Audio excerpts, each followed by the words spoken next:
신앙에는 이상과 현실이 있습니다. 그 이상은 우리가 손으로 잡을 수 없고 눈으로 볼 수 없지만 큰 보이지 않는 세계가 있는 것이죠. 이것을 이상이라고 이야기합니다. 그런가 하면 현실이 있죠. 우리가 눈으로 볼 수 있고 손으로 만질 수 있고 삶 속에서 늘 경험할 수 있는 것, 이것이 현실이라고 말합니다. 그런데 이제 이 두 가지 양상이 우리에게 다 있는 거죠. 우리는 늘 눈에 보이는 것만을 가지고 살지 않잖아요. 하나님의 나라, 또 하나님 스스로도 우리 눈에는 보이지 않잖아요. 이상이라고 할 수 있죠. 근데 이제 그 보이지 않는 세계를 지나칠 정도로 현실을 무시하고 바라본다면 그것은 광신자입니다. 또 반대로 현실에만 안주하고 현실적 차원에서 이상을 생각하지 못하는 것, 이것은 신앙을 부수적으로만 생각하는 겁니다. 그러니까 그 사람은 그냥 학교 다닐 때 생활기록표가 있잖아요. 그 종교란에 그냥 기독교 하나 써놓는 정도에 불과하단 말이죠. 근데 이제 우리가 살아가는 이 삶의 현장에는 우리가 늘 현실 속에 살고 있다 하는 것을 분명히 하고 살아야 되죠. 우리가 예수 믿는 그 순간부터 갑자기 슈퍼맨이 돼가지고 뭐 그냥 다른 세계만 보고 그냥 뭐 어떤 좀 철학적인 용어는 형이상학적인 세계에서 사는 건 아니잖아요. 늘 겪는 것을 겪습니다. 세상 사람들이 겪는 걸 그대로 겪어요. 뭐 아프기도 하고 또 상처받으면 힘들기도 하고 등등 이런 것들을 그대로 겪는단 말이죠. 하지만 다른 것이 있다면 남들이 알지 못하는 새로운 세계가 있어요. 그것이 이상이라고 말할 수 있죠. 자, 오늘 본문을 보면 여기에 나오는 시인은 하나님의 말씀을 사모합니다. 그리고 하나님의 말씀을 지키는 것을 굉장히 중요하게 생각합니다. 그 하나님의 말씀, 그 세계는 이상의 세계라고 말할 수 있죠. 하지만 그의 현실 가운데 이루어지는 일을 결코 무시하지 않아요. 그래서 55절을 보면 이렇게 이야기하고 있죠. 여호와여, 내가 밤에 주의 이름을 기억하고 주의 법을 지켰나이다. 그러죠. 여기 주의 이름을 기억하고 주의 법을 지켰나이다. 하나의 이제 이상적인 그런 얘기 같지만 그 앞에 보면 여호와여, 내가 밤에라는 말이죠. 밤에. 그러니까 지금 이 시인은 뭘 경험하고 있는 거예요? 어두운 밤을 경험하고 있는 거죠. 그의 인생의 어두운 밤을 경험하고 있는 겁니다. 55절을 보면 여호와여, 내가 밤에 주의 이름을 그렇게 말하고 그것으로 끝나는 것이 아니라 62절을 보면 이렇게 말합니다. 내가 주의 의로운 규례들로 말미암아 밤중에 일어나 그러죠. 이 밤이란 말을 또 쓰고 있잖아요. 그러니까 인생의 어두운 밤을 경험하고 있는 겁니다. 그러면 이 어두운 밤이라는 것이 뭐냐? 50절을 다시 보면요. 이 말씀은 나의 고난 중에 위로라 그러죠. 나의 고난 중에. 그러니까 고난을 겪고 있는 거죠. 이 고난을 다르게 표현하면 내 인생의 어둠 이렇게 말할 수 있는 거죠. 또 51절을 보면 교만한 자들이 나를 심히 조롱하여도 그러죠. 자, 교만한 자가 나를 어떻게 해요? 심히 조롱한다. 그 사람의 입장에 보면 조롱을 받는 거죠. 그러니까 오늘 식으로 표현하면 예수를 믿어도 여전히 인생의 어두운 밤이 있고 고난이 있고 조롱당함이 있다는 거죠. 그것이 어두운 밤이에요. 또 53절을 보면 여호와여 주의 규례들을 내가 기억하고 스스로 위로하였나이다 그러죠. 그리고 53절 주의 율법을 버린 악인들로 말미암아 내가 맹렬한 분노에 사로잡혔나이다. 율법을 버린 악인들로 말미암아 그 악인들에 의해서 내가 분노하게 되니까 지금 어려움을 겪고 있는 것이죠.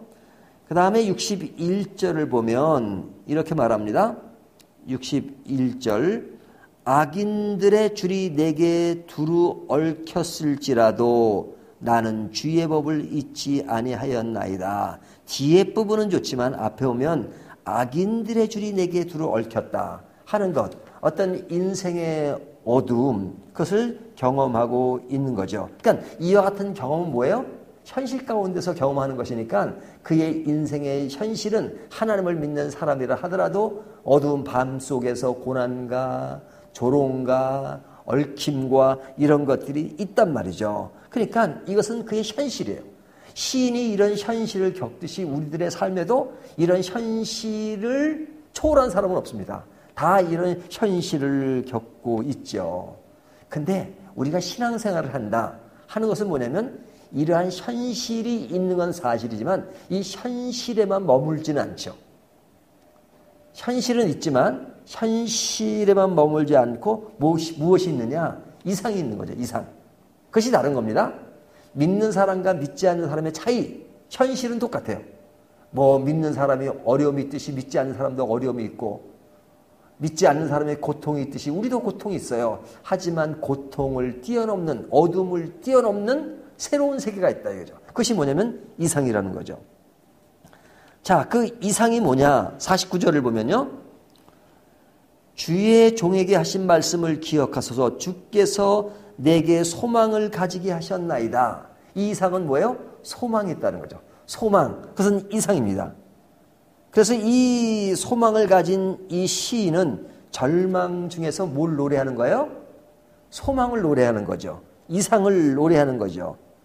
다르게 표현하면 62절 표현입니다. 내가 주의 의로운 규례들로 말미암아 밤중에 일어나 주께 감사하리로다. 아, 저는 이 말씀이 너무너무 좋아요. 밤중에 일어나 주께 감사하리로다. 밤중은 어디예요? 우리의 인생의 현실이에요. 하지만 그 밤중, 그 현실 속에서 뭘 노래해요? 주께 감사하리로다. 그것은 이상을 바라보며 이상을 꿈꾸며 이상 속에 무엇인가를 찾고 있잖아요. 그러니까 현실 가운데 이상을 노래하는 겁니다. 이것이 신앙인이 가지는 특징이에요. 절망 속에서 희망을 노래하고 현실 속에서 이상을 바라볼 수 있는 것. 그러면 그런 현실에서 이상을 바라볼 수 있는 것이 어떻게 가능한 것이냐? 49절을 보면요. 주의 종에게 하신 말씀을 기억하소서. 주께서 내게 소망을 가지게 하셨나이다. 그러죠? 여기 보면 주의 말씀을 기억한다는 말이 나오죠. 자, 이 주의 말씀을 기억할 때 현실에서 이상을 바라볼 수 있다는 겁니다. 52절을 보면 여호와여 주의 옛 규례들을 내가 기억하고 그러죠. 자, 기억한다는 것. 오늘 본문에는 기억한다는 말이 계속 반복됩니다. 또 55절에 보면 여호와여 내가 밤에 주의 이름을 기억하고 그러죠. 자, 이 기억하는 것, 무엇을 기억해요? 주의 이름을 기억하는 것. 이것은 주의 말씀을 기록하는 거죠. 기억하는 거죠. 주의 말씀을 기억하는 것. 이것이 현실에서 이상을 바라보는 사람들이 그러한 과정을 통해서 그럴 수 있다는 거죠. 그래서 그의 말씀을 기억하는 사람, 그 사람은 말씀을 바라보는 건데 그 말씀은 어떠냐? 50절을 보면 이 말씀은 나의 고난 중에 위로라. 자, 이것이 위로가 되는 겁니다. 내가 하나님의 말씀을 기억함으로써 내가 뭘 받아요? 그 말씀이 나를 살리고 그래서 나에게 위로가 되는 겁니다. 그래서 여기 보면 그 말씀이 위로라. 주의 말씀이 나를 살리셨기 때문이니라. 그 말씀이 나를 살리는 겁니다. 52절을 보면 여호와여 주의 옛 규례들을 내가 기억하고 스스로 위로하였나이다. 위로를 받아요. 그 다음에 60절을 보면 주의 계명들을 지키기에 신속히 하고 지체하지 아니하였나이다. 여기 보면 주의 법을 잊지 않고 지키게 되었다. 이렇게 말하죠. 계명들을 지키기에 그러죠. 그 다음에 62절을 보면 내가 주의 의로운 규례들로 말미암아 밤중에 일어나 주께 감사하리로다. 감사하게 된다 이거죠. 자, 왜 이와 같이 주의 말씀을 기억할 때 이렇게 현실에서 이상을 바라보게 되고 그 이상 가운데서 안정과 균형을 찾게 되는가? 그것은 하나님의 말씀이 살아있는 말씀이기 때문에 그렇습니다. 살아있는 말씀이 아니고 그냥 주어진 하나의 그냥 죽은 그냥 하나의 교훈이나 그 정도의 말씀이라면 우리를 이렇게 변화시킬 수가 없어요. 현실에서 안주하고 말지 이상을 바라보면서 그 안에서 위로를 받을 수가 없어요. 하지만 그 말씀은 하나님의 말씀이기 때문에 지금도 살아 역사하시는 하나님의 말씀이기 때문에 가능한 것입니다. 그러니까 우리가 말씀을 볼 때마다 늘 이것을 생각해야 돼요. 말씀은 무엇을 하라, 무엇을 하지 말라, 그것으로 끝난다고 생각하면 착각입니다. 물론 그런 말씀도 하죠. 무엇을 하라, 하지 말라. 하지만 그것이 전부가 아니에요.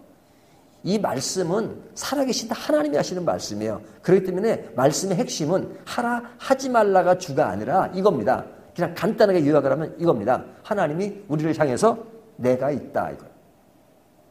말씀의 핵심은 뭐예요? 내가 있다. 너희 앞에 내가 있다. 그리고 두 번째는 내가 너희를 안다. 너희가 어떤 존재인지, 너희가 약한 거 알아. 너희가 넘어질 수 있는 존재 알아. 너희가 어떤 인생의 밤을 늘 경험하고 사는 거, 현실 속에서 헤매는 거 알아. 하지만 내가 있다, 이거예요. 내가. 하나님이 계시다. 그러니까 나를 믿어.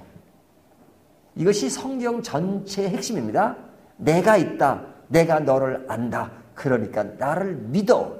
이것이 하나님의 말씀의 핵심 포인트예요. 그런데 이 중요한 것을 자꾸 사람들이 놓쳐요. 그러면서 성경을 보면서 무엇을 하래, 무엇을 하지 말라 그래. 그거 모르는 사람이 어딨어요.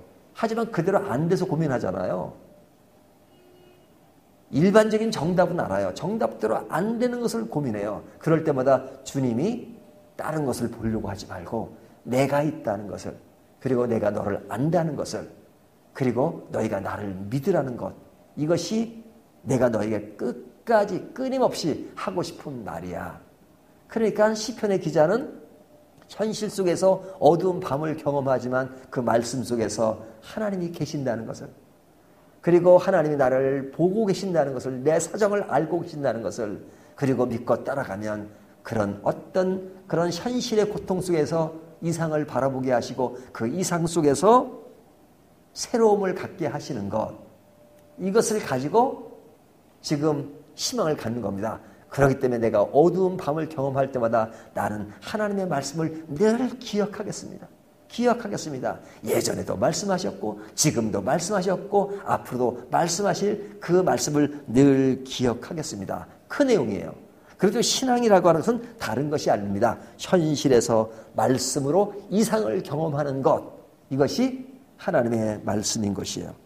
그래서 시편의 기자는 그것을 알기 때문에 64절을 어떻게 마무리해요? 여호와여, 주의 인자심이 땅에 충만하였사오니 주의 율례들로 나를 가르치소서. 나를 가르쳐 주십시오. 내가 배우겠습니다. 하나님의 말씀을 기억하면서 이 땅에서 어두운 밤을 경험하지만 그 속에서 어두운 밤에 묻혀있지 않고 하나님의 영원한 세계를 기억하면서 오늘도 현실에서 이상을 바라보면서 살아가겠습니다. 그 이상이 늘 말씀에 기록되어 있으니까 나는 그 안에서 희망이 있고 내일이 있고 소망이 있고 즐거움이 있고 감사가 있고 하나님을 사랑하는 마음이 있습니다라고 고백하는 것입니다. 오늘 이 말씀 우리들에게 주시는 말씀이니까 이 말씀을 가지고 말씀을 다시 한번 기억하시면서 희망을 갖는 저와 여러분이 되시기를 주님의 이름으로 축원합니다.